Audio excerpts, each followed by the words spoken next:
Okay, so this is my Biomechanics Notational Analysis for Sport assignment by Josh Morris. Okay, so P1, describe 5 relevant performance criteria for an individual or team-based sport. Okay, so performance criteria are things in sport regarding the utilisation of a person or team's skill in certain areas. For example, shot accuracy, saves, tackles, passes and dribbling are all examples of a performance criteria in football. However, each sport will have a different set of performance criteria, such as golf, for example, where we would look at stroke, swing and speed as a criteria. Similarly, each position in sports, such as football, will have a different critique. For example, goalkeepers and strikers will have a different criteria.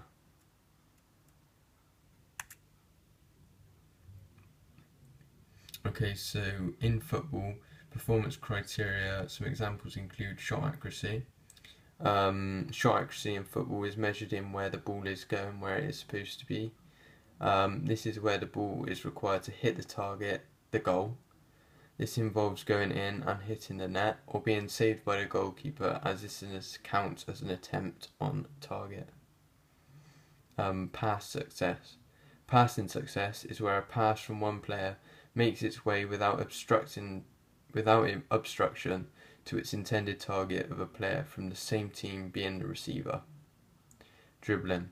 Successful dribbles will be counted as a player carrying the ball a distance. This can be in any direction, but the ball can't be lost during the dribble, as this will be counted as an unsuccessful attempt at dribbling. Okay, successful tackles.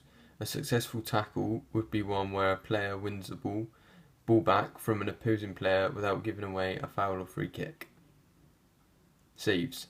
This is only relevant to goalkeepers and involves a successful save being one where the keeper saves the ball that is on target and is going to hit the net, post or crossbar without intervention. Okay, so this is some examples of data collection tables and materials. Okay, so firstly we got a frequency table. This is in the top right corner here. A frequency table is where you have an individual table based on one area of the team or individual player's game. Above it is an example of shots in a football game. A schematic graph. A schematic graph is very different to the frequency table and involves a visual representation of findings. For example, the diagram below is a heat map showing where the team's possession of the ball was the majority of the time on the pitch. P2, perform 2 notational analyses on a chosen sport. Okay, so I've chosen football and done the England v Lithuania game. I've done 15 minutes of analysis from the 10th minute to 25th. The criteria I've used is shots, passing, tackling, dribbling and saves. Okay, so here is the results I got for shots. Okay, so Team A is England and Team B is Lithuania. M1, compare the 2 notational analyses using statistics, data representation and literature to explain the strengths and areas for improvement. Okay, so regarding shots, shots in the game, England v Lithuania, between the time I analysed, showed an extreme dominance from England. This was by England having 4 shots on target compared to Lithuania having none. We can see this in the graph below. As you can see from the graph below, Team A have all of the available stats, whereas Team B didn't even get an attempt at a shot. This, I believe, was due to a lack of possession Lithuania had during the period of my analysis. This resulted in a defensive performance, which allowed England to receive pressure and attack Lithuania, therefore allowing them attempts on goal. Okay, M1D1, discuss your findings for one of the analysis teams, commenting on how the strengths and areas for improvement influence performance for the chosen team. Okay, so shots, areas for strength and improvement. Okay, England's strengths were that all 4 shots taken were on target, allowing for one of the shots to go in as a goal. Showing that the more shots you have that are on target, the more likely you are to score a goal. This is backed up by the fact that England had no shots that were off target. This inevitably led to England winning the game. England's weaknesses, however, in this game England were not weak at all in the area of shots. However, we could see that England could have been more clinical in the final third. This could have increased the scoreline in the game, therefore meaning a higher goal difference in the qualifier. For England to improve in finishing, they need to work on drills in training, as this will allow players to feel more confident and increase their ability in these situations.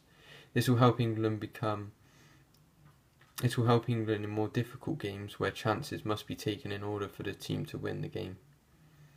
Okay, so Lithuania's strengths. To be honest, Lithuania didn't really have any in the area of shooting. They didn't have one shot or attempt at goal. This is due to the fact that they struggled to get hold of and then retain possession. Therefore, it was almost impossible for Lithuania to win the game or at least draw. Moving on to Lithuania's weaknesses. As Lithuania didn't even get a shot in the time I was analysing it, it's difficult to say how good they were as they had no opportunity to shoot. This therefore means that as far as I analysed, I have to call their shooting poor due to the fact they didn't have a single shot. This therefore meant that it was impossible for them to win the game if this continued for the rest of the duration of the game. It is important for Lithuania to work on their possession play to help them to create more opportunities that can lead to an attempt on goal, as this will give them the best possible chance scoring goals and winning games. Okay, so moving on to passing, Team A is England again and Team B is Lithuania. Okay, so here is the graph showing England and Lithuania's passing in comparison to each other. Alright, so from the graph in the above slide we can see that overall England had a far superior possession compared to Lithuania. This is down to England making 32 passes compared to Lithuania's 12 passes. This led to England being able to attack much more frequently than Lithuania and resulted in chances being created and shots allowed to be taken on goal. This meant that England had a much better chance of winning the game. We can also see that this resulted in England being able to make 5 or more consecutive passes 8 times. This shows that England were confident in possession in the ball and could pass accurately, whereas Lithuania didn't manage to achieve more than 5 passes once, showing that they felt flustered on the ball due to the pressure that England put on them. Okay, so areas and strengths for improvement. Areas of strengths and areas for improvement. Okay, so for England, England's strengths were that England were very good in possession and managed to make 32 passes, of which they managed to keep possession for more than 5 passes on 8 occasions. This shows their passing accuracy and ball retention was very good. This allowed England to put a lot of pressure on Lithuania defensively, allowing England to create goal scoring opportunities. This helped them to win the game. Weaknesses of England. Regarding passing, England didn't really have a weakness in this area compared to Lithuania. However, England did make 10 unsuccessful passes. This impacted England's ability to attack due to it breaking down from an inaccurate or intercepted pass. This meant that England could have had more attacks and caused more trouble to Lithuania's defence, giving them more chance to score. Okay, so Lithuania's strengths. This was that passing wasn't really a strength of Lithuania's, as they only made 12 successful passes compared to 10 unsuccessful, showing that they were very poor in this area. Weaknesses of Lithuania. Passing was probably the biggest reason why Lithuania ended up losing the game against England.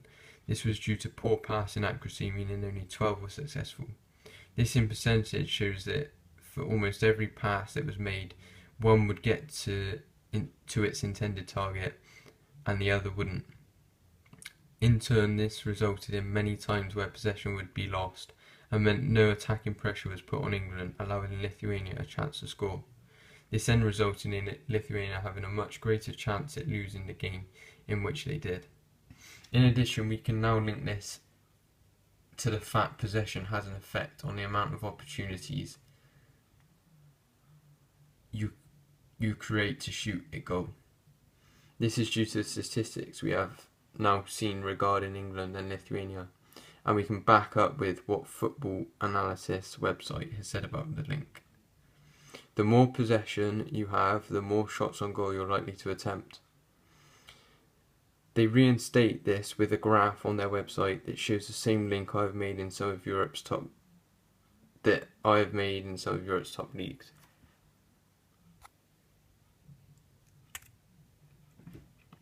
Okay, so tackling now. Okay, so Team A, England, and Team B, Lithuania. Okay, so this is the graph for tackling.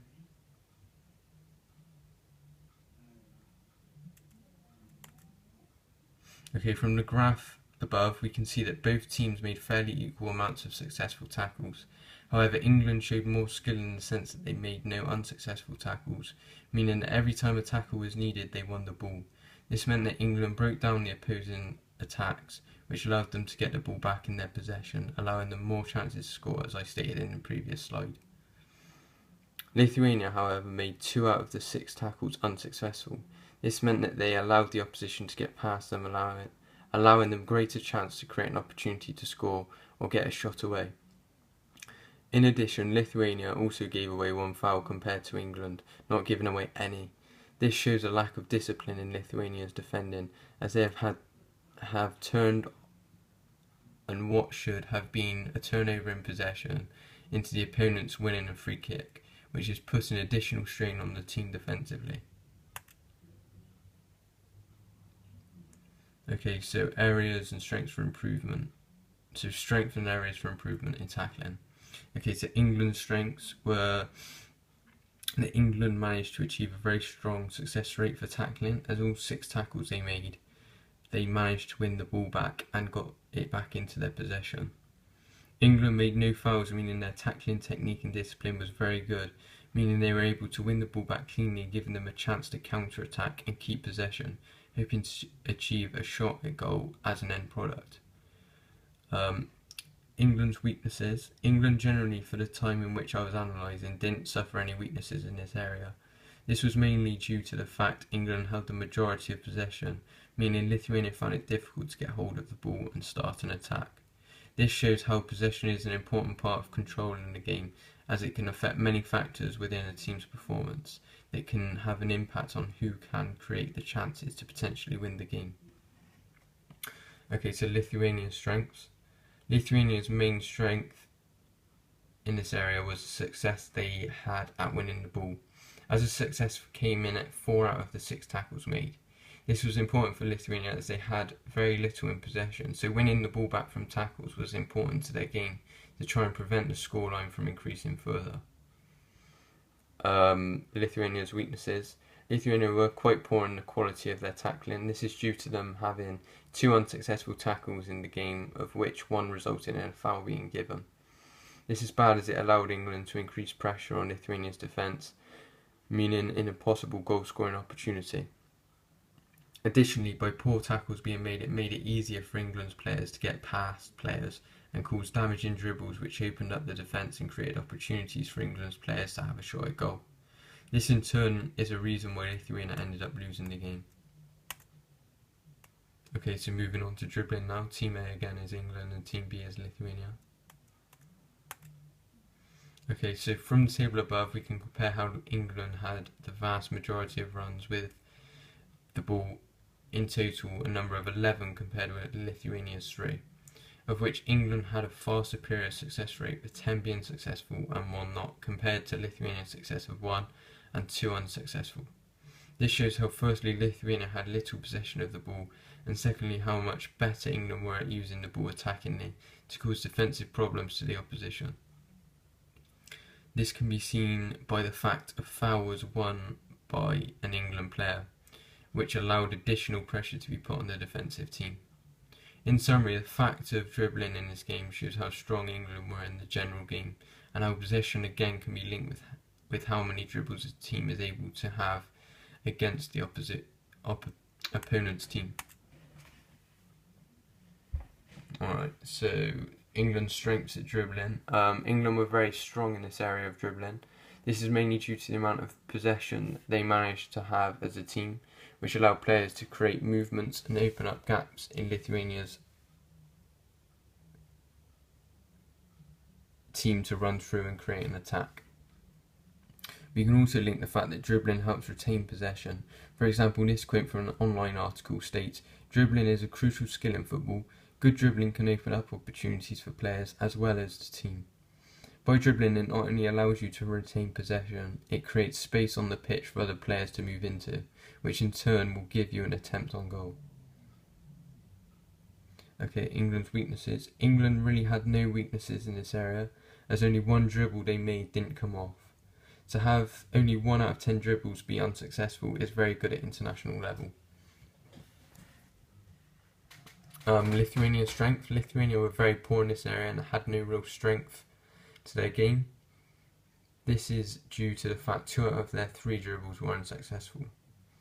In addition to what I have said, Lithuania's reason for the quality of their dribbling is mainly due to the fact there was no clear outcome to their attacks, as there was generally no attacking support with the dribbler, meaning it was easy for the defender to corner the attacker and force an error. This, however, was important in a way to relieve pressure from the Lithuania's defence, as attacks from England were constant. Okay, so lastly, saves. Team A is again England, Team B Lithuania. Regarding saves made by the team's goalkeepers, I was unable to get any stats for England due to the fact Lithuania didn't have a single attempt at goal. This means I don't have a comparison to make against Lithuania's goalkeeper. However, Lithuania's goalkeeper done fairly well, saving 6 of the 7 shots made and only allowing 1 goal to go in. Lithuania's goalkeeper managed to keep hold of 3 shots while parrying 3 away. This shows that Lithuania's defence was struggling and relied heavily on their goalkeeper to keep them in the game for as long as possible. Okay, so areas of strengths and improvements. So England's strengths, as I said in the previous slide, I have had no statistics for England's goalkeeper, so I cannot state any strengths or weaknesses of the goalkeeper individually. However, this shows that the team defensively were very solid, as they didn't allow for any shots at goal. This again can be linked to the fact that possession assisting in this case. Strength of Lithuania's goalkeeper. Lithuania's goalkeeper in general was very good in the game, as he saved 6 of the 7 shots at goal. We can see the importance of the goalkeeper, as without making some of those saves, the scoreline could have been particularly worse. We can link this to a web article which talks about the importance of a goalkeeper to winning games. In this article, it spoke of how a goalkeeper keeping a clean sheet in a league is equivalent in terms of match points to a striker scoring a hat-trick. A clean sheet is worth the equivalent of scoring almost 3 goals per match. This shows the importance a goalkeeper plays in getting a result out of a game. Weaknesses. The only weakness was letting in the goal. Additionally, we could say catching the ball is more beneficial than parrying it. However, in certain situations, parrying the ball away from danger can be more effective. As we can see in the table, that 3 saves were held and 3 saves were parried. Here is a list of my references.